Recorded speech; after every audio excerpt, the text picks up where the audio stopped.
ಎಲ್ರಿಗೂ ನಮಸ್ಕಾರ ಪ್ರಿಯ ವೀಕ್ಷಕರೇ. ನಾನು ನಿಮ್ಮ ಕೃಪಾ. ಇವತ್ತಿನ ವಿಷಯ ಏನು ಅಂತಂದರೆ, ಎಷ್ಟೋ ಬಾರಿ ನಮ್ಮ ಜೀವನದಲ್ಲಿ ತುಂಬ ಅಡೆತಡೆಗಳು ಉಂಟಾಗ್ತಿರುತ್ತೆ. ಅದರ ಜೊತೆಗೆ ನಾವು ಯಾವುದೇ ಕೆಲಸಗಳನ್ನು ಮಾಡಿದ್ರೂ ಸಮೇತ ನಮಗೆ ಸಕ್ಸಸ್ ಆಗ್ತಾ ಇರಲ್ಲ ಅಥವಾ ಒಂದು ಏಳಿಗೆಯನ್ನು ಕೊಡ್ತಾ ಇರಲ್ಲ. ಅಂತಹ ಸಂದರ್ಭದಲ್ಲಿ ನಾವು ಹೇಳುವಂತಹ ಒಂದು ಸರಳವಾದ ಮಂತ್ರ. ಹಾಗೆ ಇಂತಹ ಒಂದು ಮಂತ್ರವನ್ನು ನೀವು ಸರಳವಾಗಿ ಮಂತ್ರವನ್ನು ಜಪ ಮಾಡ್ಬೋದು ಅಂತ ಹೇಳ್ತೀನಿ. ಹಾಗೆ ಇದು ಗಣಪತಿ ಶೀಘ್ರವಾಗಿ ಫಲ ಕೊಡುವಂತಹ ಮಂತ್ರ ಅಂತ. ಯಾರಾದರೂ ನನ್ನ ಚಾನಲ್ನ ಮೊದಲನೇ ಬಾರಿಗೆ ನೋಡ್ತಿದ್ರೆ ದಯವಿಟ್ಟು ಚಾನಲ್ನ ಸಬ್ಸ್ಕ್ರೈಬ್ ಮಾಡಿ, ಹಾಗೆ ಲೈಕ್ ಮಾಡಿ, ಶೇರ್ ಮಾಡಿ. ಸೊ ಇದು ಒಂದು ತುಂಬ ಪವರ್ಫುಲ್ ಆಗಿರುವಂತಹ, ಸಿಂಪಲ್ ಆಗಿರುವಂತಹ ಒಂದು ಮಂತ್ರ ಅಂತ. ಇಲ್ಲಿ ಮಂತ್ರ ಹೇಳಬೇಕಾಗಿರೋದು ಇಷ್ಟೇನೆ.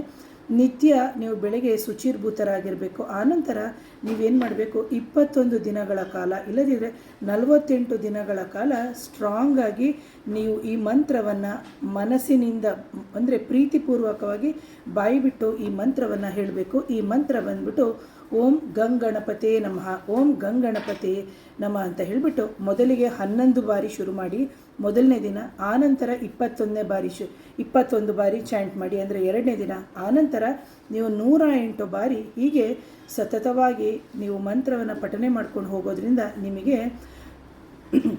ನಿಮಗೆ ಪ್ರತಿದಿನ ಭಕ್ತಿನೂ ಹೆಚ್ಚಾಗುತ್ತೆ, ಒಂದು ಪ್ರೀತಿನೂ ಉಂಟಾಗುತ್ತೆ. ಹಾಗೆ ಗಣಪತಿ ದೇವರಿಂದ ನಿಮ್ಮ ಎಲ್ಲ ಕಾರ್ಯಗಳು, ವಿಘ್ನಗಳು ಉಂಟಾಗ್ತಾ ಇದ್ದರೆ ಅಂತಹ ಕಾರ್ಯಗಳಿಗೆ ಒಂದು ಶೀಘ್ರವಾಗಿ ವಿಘ್ನಗಳು ಇಲ್ಲದಂತೆ ಕಾರ್ಯಗಳು ನಡೀತಾ ಹೋಗುತ್ತೆ ಅಂತ ಹೇಳ್ತೀನಿ ಪ್ರಿಯ ವೀಕ್ಷಕರೇ.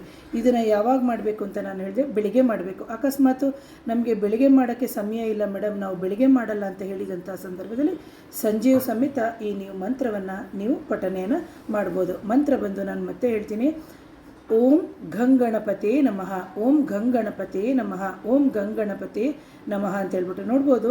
ಎಷ್ಟೋ ಜನಕ್ಕೆ ಅಡೆತಡೆ ಅಂತ ಹೇಳಿದಾಗ ಒಂದು ವಿವಾಹದ ವಿಚಾರದಲ್ಲಾಗಿರ್ಬೋದು, ಒಂದು ಸೈಟಿನ ವಿಚಾರದಲ್ಲಾಗಿರ್ಬೋದು, ಒಂದು ಆರೋಗ್ಯಕ್ಕೆ ಏನೋ ಒಂದು ಡಾಕ್ಟರ್ ಹತ್ರ ಹೋಗಬೇಕಾಗಿರುತ್ತೆ, ಅದು ಹೋಗಿ ಔಷಧಿ ತೊಗೊಂಬರಬೇಕು, ಅದಕ್ಕೆ ನಮಗೆ ಆಗೋದೇ ಇಲ್ಲ, ಅಥವಾ ಮನೆ ಕಟ್ಟಿ ಅರ್ಧಕ್ಕೆ ನಿಂತಿರುತ್ತೆ. ಅಂತಹ ಸಂದರ್ಭದಲ್ಲೂ ಸಮೇತ ಇಂಥ ಮಂತ್ರಗಳನ್ನು ಸಮೇತ ನೀವು ಹೇಳ್ಕೊಡ್ಬೋದು. ಅದರ ಜೊತೆಗೆ ಮಕ್ಕಳಿಗೆ ಏನಾದರೂ ವಿದ್ಯಾಭ್ಯಾಸಕ್ಕೆ ಅಡೆತಡೆಗಳು ಉಂಟಾಗ್ತಾ ಇದ್ದರೆ, ಅಥವಾ ಮಕ್ಕಳು ಬೆಚ್ಚಿ ಬೀಳ್ತಾ ಇದ್ದರೆ, ಅಥವಾ ನಿಮ್ಮ ಮನೆಯಲ್ಲಿ ದೃಷ್ಟಿದೋಷದ ಸಮಸ್ಯೆಗಳು ಇತ್ತು ಅಂದರೆ, ಯಾವುದೇ ಸಮಸ್ಯೆಗಳು ಇತ್ತು ಅಂತಂದರೂ ಸಮೇತ ಇಂತಹ ಒಂದು ಗಣಪತಿಯ ಮಂತ್ರ ನಿಮಗೆ ಅತ್ಯಂತ ಸೂಕ್ತವಾಗಿ ನೀವು ಹೇಳ್ತಾ ಹೋಗ್ಬೋದು. ಇದರಿಂದ ಏನಾಗುತ್ತೆ ಅಂದರೆ, ನಿಮ್ಮ ಜೀವನದಲ್ಲಿ ಉಂಟಾಗುವಂತಹ ಎಲ್ಲ ಆಬ್ಸ್ಟಕಲ್ಸು ಅಥವಾ ಅಡೆತಡೆಗಳು ಅಂತ ಏನಿದೆ ಅದೆಲ್ಲವೂ ನಿವಾರಣೆ ಆಗುತ್ತೆ.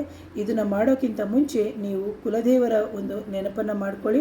ಹಾಗೆ ನಿಮ್ಮ ಮನೆ ದೇವರು, ಗ್ರಾಮ ದೇವರನ್ನು ನೆನೆಸ್ಕೊಂಡು ಆನಂತರ ಗಣಪತಿಯನ್ನು ನೀವು ಪ್ರಾರ್ಥನೆ ಮಾಡಿ. ಈ ಮಂತ್ರ ನಿಮ್ಮ ಜೀವನದಲ್ಲಿ ಒಂದು ಪಾಸಿಟಿವ್ ಆಗಿರುವಂತಹ ಎನರ್ಜಿಯನ್ನು ತಂದುಕೊಡುತ್ತೆ. ಹಾಗೆಯೇ ನಿಮಗೆ ಲೈಫಲ್ಲಿ ಏನಾದರೂ ಸಕ್ಸಸ್ ಆಗಬೇಕು ಅಥವಾ ಏನಾದರೂ ಒಂದು ಸ್ಪೀಡಾಗಿ ಕೆಲಸ ಆಗಬೇಕು ಅಂತಂದರೆ ಖಂಡಿತವಾಗಲೂ ಈ ಮಂತ್ರವನ್ನು ನೀವು ನಂಬಿಕೆಯಿಂದ ಮಾಡಿದೇ ಆಗಿದ್ದಲ್ಲಿ ಖಂಡಿತವಾಗಲೂ ನಿಮ್ಮ ಜೀವನದಲ್ಲಿ ದೊಡ್ಡ ಬದಲಾವಣೆ ಉಂಟಾಗುತ್ತೆ ಅಂತ ಹೇಳ್ತೀನಿ. ಹಾಗಾಗಿ ಈ ಮಂತ್ರ ಜೀವನವನ್ನು ಬದಲಿಸುವ ಮಂತ್ರ, ಗಣಪತಿಯ ಶಕ್ತಿಶಾಲಿ ಮಂತ್ರ, ಜೊತೆಗೆ ಅಡೆತಡೆಗಳನ್ನು ಸಮೇತ ನಿವಾರಣೆಯನ್ನು ಮಾಡುವಂತಹ ಮಂತ್ರ ಆಗಿದೆ ಅಂತ ಹೇಳ್ತಾ ಇವತ್ತಿನ ವಿಡಿಯೋನ ಮುಗಿಸ್ತೀನಿ. ಹಾಗೆ ಇಂಥ ವಿಡಿಯೋನ ಹಲವಾರು ಜನಕ್ಕೆ ಶೇರ್ ಮಾಡಿ. ಮತ್ತೊಮ್ಮೆ ಧನ್ಯವಾದಗಳು.